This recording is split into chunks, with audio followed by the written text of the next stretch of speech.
Amados irmãos, a paz do Senhor, aqui Pastor Gedeon Júnior, e é uma alegria muito grande estarmos juntos de novo. Estamos no importantíssimo capítulo 12. O reino foi dividido, um novo rei se levanta, e um novo reino passa a existir. Israel, que era um todo, agora se divide em Reino do Norte e Reino do Sul. Reino do Norte, Reino de Israel, Reino do Sul, Reino de Judá. Reino do Norte, um novo rei, Jeroboão, que não vem da tribo de Davi, vem de Efraim. E no Reino do Sul, Roboão, neto de Davi, filho de Salomão. Estamos agora no versículo de número 25 em diante, que diz: E Jeroboão edificou a Siquém, no monte de Efraim, e habitou ali. E saiu dali e edificou a Penuel. Versículo 26. E disse Jeroboão no seu coração: Agora tornará o reino à casa de Davi. Se este povo subir para fazer sacrifícios na casa do Senhor em Jerusalém, o coração deste povo se tornará a seu senhor, a Roboão, rei de Judá, e me matarão, e me tornarão a Roboão, rei de Judá. Assim, o rei tomou conselho, e fez 2 bezerros de ouro, e lhes disse: Muito trabalho vos será subir a Jerusalém. Vês aqui os teus deuses, ó Israel, que te fizeram subir da terra do Egito. E pôs um em Betel e outro em Dan. E este feito se tornou em pecado, pois o povo ia até Dan para adorar o bezerro. Também fez casas nos altos e constituiu sacerdotes dos mais baixos do povo, que não eram filhos de Levi. E fez Jeroboão uma festa no 8º mês, no dia 15º do mês, como a festa que se fazia em Judá, e sacrificou no altar. Semelhantemente fez em Betel, sacrificando aos bezerros que fizera. Também em Betel estabeleceu sacerdotes dos altos que fizera, e sacrificou no altar que fizera em Betel, no dia 15º do 8º mês, que ele tinha imaginado no seu coração. Assim fez a festa dos filhos de Israel, e sacrificou no altar, queimando incenso. Amados irmãos, que coisa, né?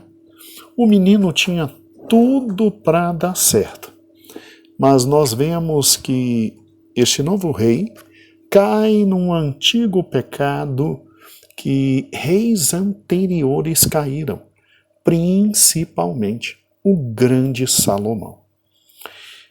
Sim, que pena, que pena, que pena. Jeroboão, então, ele simplesmente para controlar ao máximo possível as 10 tribos no Reino do Norte, ele leva todo o Reino do Norte à idolatria. Idolatria. Que pena, né?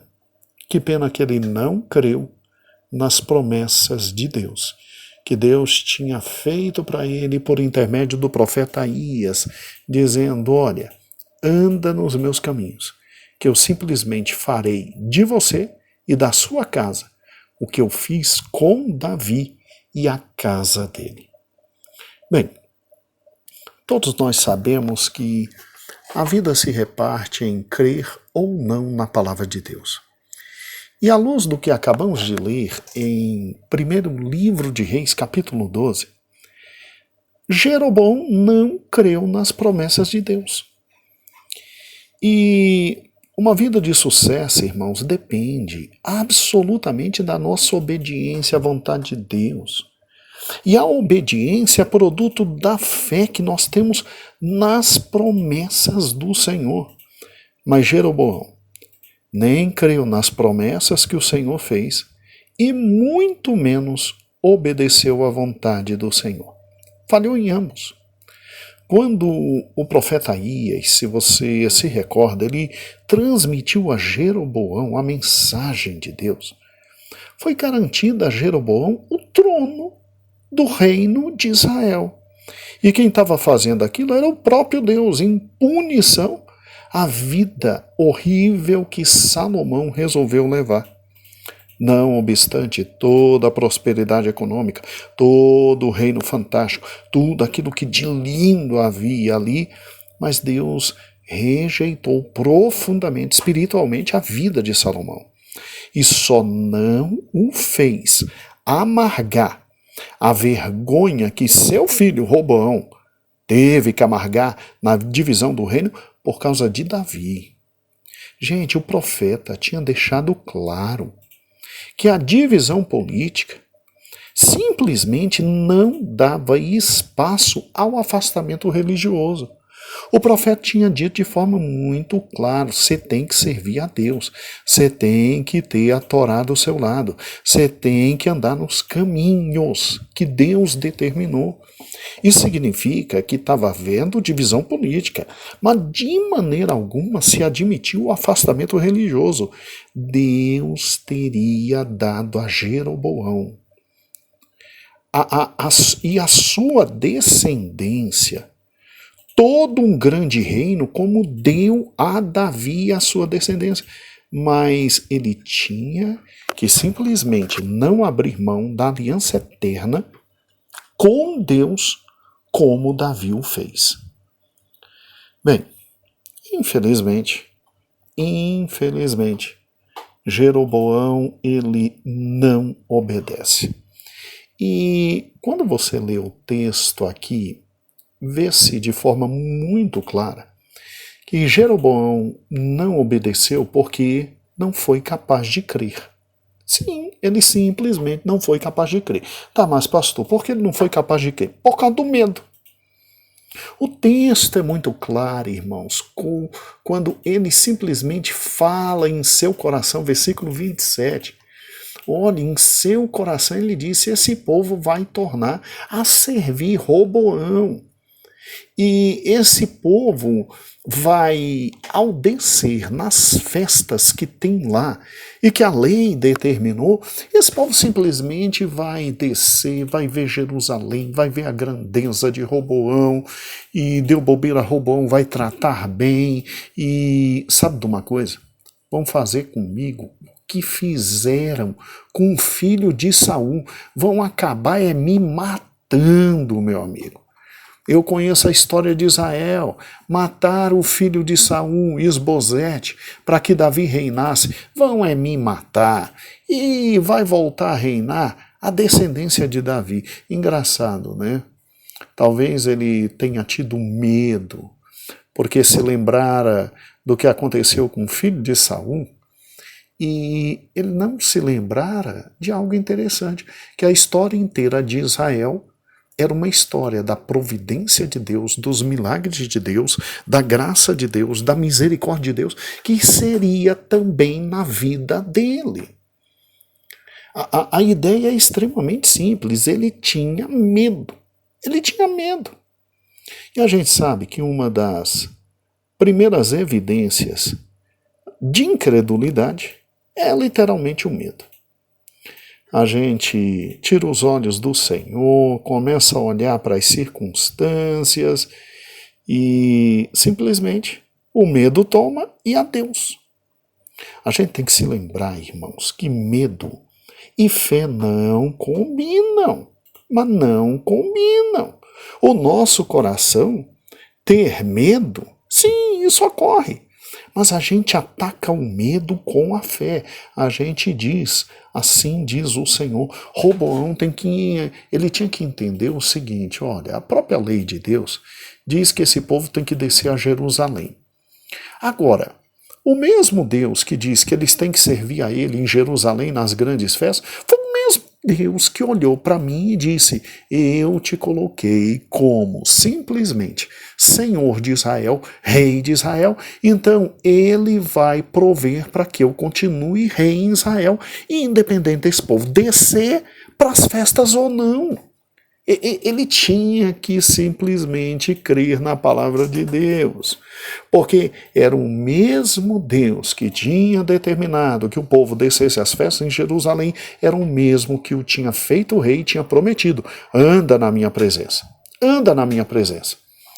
E eu estava pensando aqui em casa e estava vindo um pensamento assim interessante. Como é que Roboão ele simplesmente ia cumprir as 3 festas anuais, né?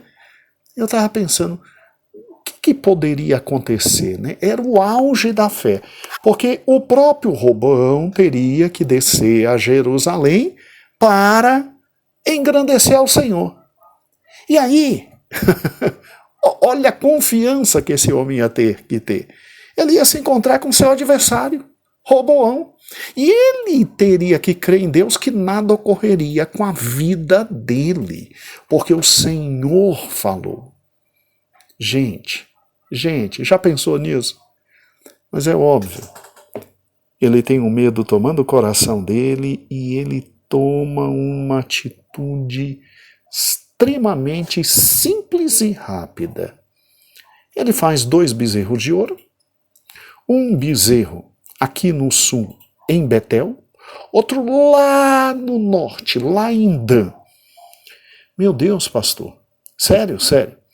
Pastor Eber está exatamente agora mostrando um mapa e o pastor Eber está mostrando e destacando a cidade de Betel aqui, bem pertinho do sul, mas que está no Reino do Norte, e a cidade de Dan lá no norte. Dê uma olhada nesse mapa. Você está vendo Betel? Você está vendo lá em cima Dan? Pois ele foi estratégico. Ele fez esses 2 bezerros de ouro, botou um em Betel, outro em Dan, e ele disse, agora ninguém precisa mais descer a Jerusalém, porque aqui estão os deuses que simplesmente livraram vocês. Podem se virar agora e podem simplesmente ficar de boa e servir a Deus por intermédio desses deuses. Gente, é interessante que simplesmente olhando para os seus interesses e olhando simplesmente para as questões dele, ele toma a solução inteligentíssima e mais fácil para o problema. Que a solução é o quê? Vamos lá. Se você parar e pensar, ele olha para a questão da lealdade do povo e ele diz, tem que dar um jeito de que a adoração desse povo não saia do território de Israel. Acabou. E ele cria uma religião rival. Sim, uma religião rival, com adoração rival, e ele tem a alegria de ter uma grande repercussão positiva no que ele fez. Olha que interessante, né? Ele não brinca em serviço, Jeroboão. Jeroboão é alguém de atitude muito prática, inteligentíssimo.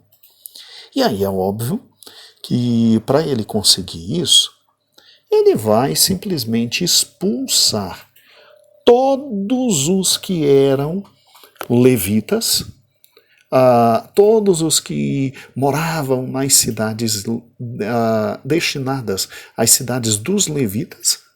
Isso está em 1º livro de Crônicas. Eu não vou entrar nesse detalhe, porque os irmãos em Crônicas, quando retornarem a Jeroboão, vão falar sobre isso. E aí, segundo o texto que aqui está, ele simplesmente, além de trazer os 2 bezerros de ouro, e dizer, versículo 28, olha, aqui estão os deuses que fizeram vocês saírem do Egito, ele simplesmente coloca um no sul, outro no norte, e ele pega a galerinha da terra e bota como sacerdotes desses deuses, que segundo o versículo 31, não eram os filhos de Levi. Não eram os filhos de Levi. E para fechar o caixão, na mesma época em que tinha festa lá no sul, ele estabeleceu festa aqui no norte. Versículo 32. Então, o que ele fez? Ele simplesmente se aproveitou da tendência que os israelitas sempre tiveram de se entregar à idolatria. Porque vamos ser francos, não era difícil o povo se entregar à idolatria, porque o rei que antecedeu era quem? Salomão. E Salomão fez o quê? Levantou postes ídolos em todo Israel, as esposas dele. Então, meu amigo, ele aproveitou-se, foi dessa tendência dos israelitas de se entregarem à idolatria. E, vamos lá, do desejo da maioria das pessoas de ter uma religião conveniente e simplesmente criou uma religião maravilhosa para a galera. Pastor, por que você está dizendo que o pessoal das 10 tribos tinha uma tendência a uma religião conveniente, como essa de Roboão? Uai, é fácil.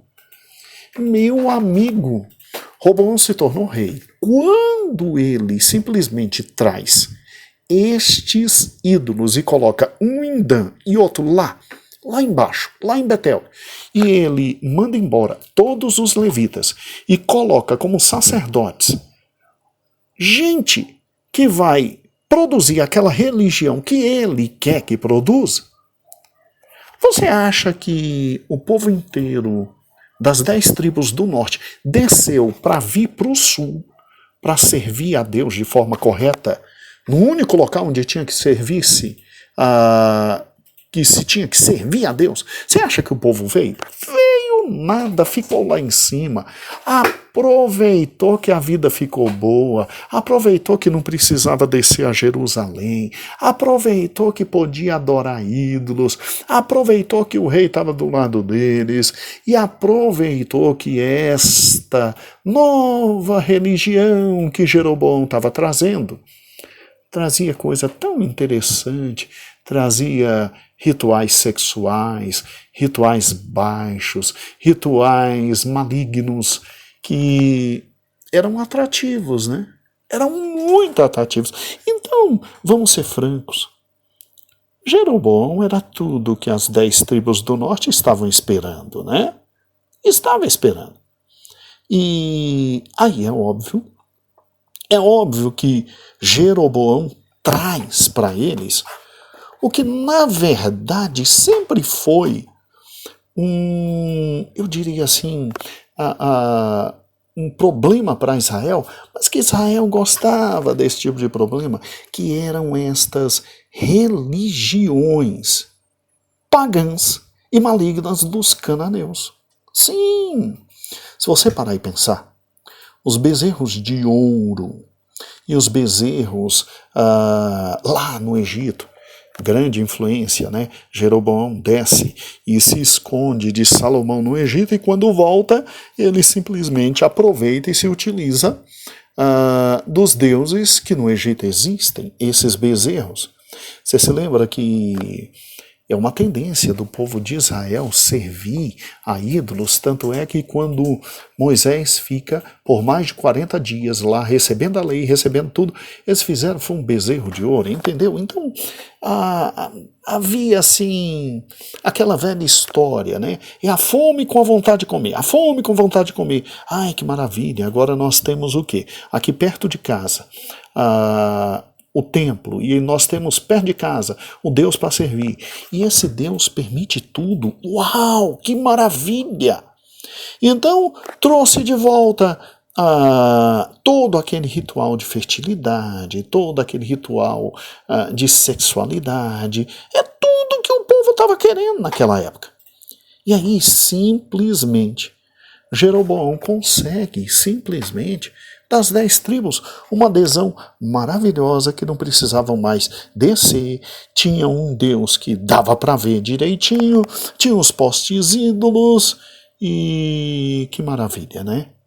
Que maravilha Jeroboão traz a Israel, simplesmente a apostasia.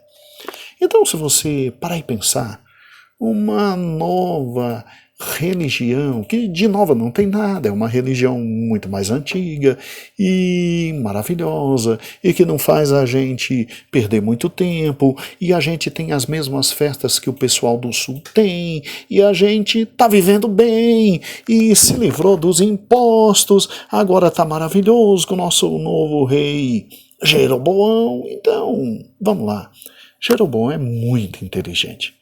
Ele junta todos os ingredientes necessários para que a falsa religião se estabeleça, seja maravilhosamente recebida por esse povo. E vamos ser francos, que homem inteligente, né? E que homem maligno, Ele traz a Israel a apostasia. Então é óbvio que um homem como esse, infelizmente, ele poderia ser alguém tão fantástico como Davi, que lutava para levar o povo à adoração a Deus, que sonhava em construir o templo, que sonhava em adorar o Senhor, que simplesmente trouxe a arca para Jerusalém e queria tudo voltado ao Senhor. Jeroboão, ele se torna então um antagonista a tudo que Davi foi. Absolutamente tudo que Davi foi. E esse homem, pelo fato de não crer na promessa de Deus transmitida ao profeta, começa então e se afunda no trilhar de caminhos da incredulidade e, o pior, ainda conduz o povo a uma falsa religião. E essa religião que ele inventou era absolutamente confortável, conveniente, barata, maravilhosa, regada a muito prazer. E aí é óbvio que o povo talvez estivesse com saudades disso. E o povo não estranhou muito, sabe por quê? Porque o próprio Salomão, filho de Davi, já tinha permitido postes ídolos, adoração a Baal, adoração a Azerá. O próprio Salomão já fazia isso. Ah, meu amigo, então não tem problema. Qual o problema de se servir a Jeová e outros deuses, não é verdade? Se no sul isso já acontecia há muito tempo. Pois é, irmãos, tudo isso ia contra a vontade de Deus, revelada nas Escrituras, que tinha como propósito, o servir a Deus de todo o coração e com toda a sua alma. Jeroboão perdeu a maior oportunidade da sua vida de ser alguém tão grande quanto Davi, um homem segundo o coração de Deus, e de que sua descendência reinasse eternamente ali no Reino do Norte. Muito bem, temos então um rei que começa muito mal. E é óbvio que isso vai terminar também muito mal. Que pena, né? Que pena. Eu quero terminar por aqui porque já tomei exatamente 23 minutos do seu tempo. Amanhã a gente continua. Aqui, Pastor Gedeon Júnior, estudando esse momento histórico tão emblemático com você, que é o momento da divisão dos dois reinos. E eu quero que o Senhor te abençoe, o Senhor te dê um dia maravilhoso, o Senhor te proteja, te guarde. E se o Senhor permitir, amanhã continuaremos. Quero agradecer minha pastora presidente, pastor Luiz de Ramos, o ministério que confia na gente, nos dando essa rica oportunidade, e a você que teve paciência de ouvir e está entendendo muita coisa importante. Amados irmãos, um grande beijo, a paz do Senhor e até amanhã, permitindo o Senhor. Tenha um excelente dia. Que o Senhor te abençoe. Amém.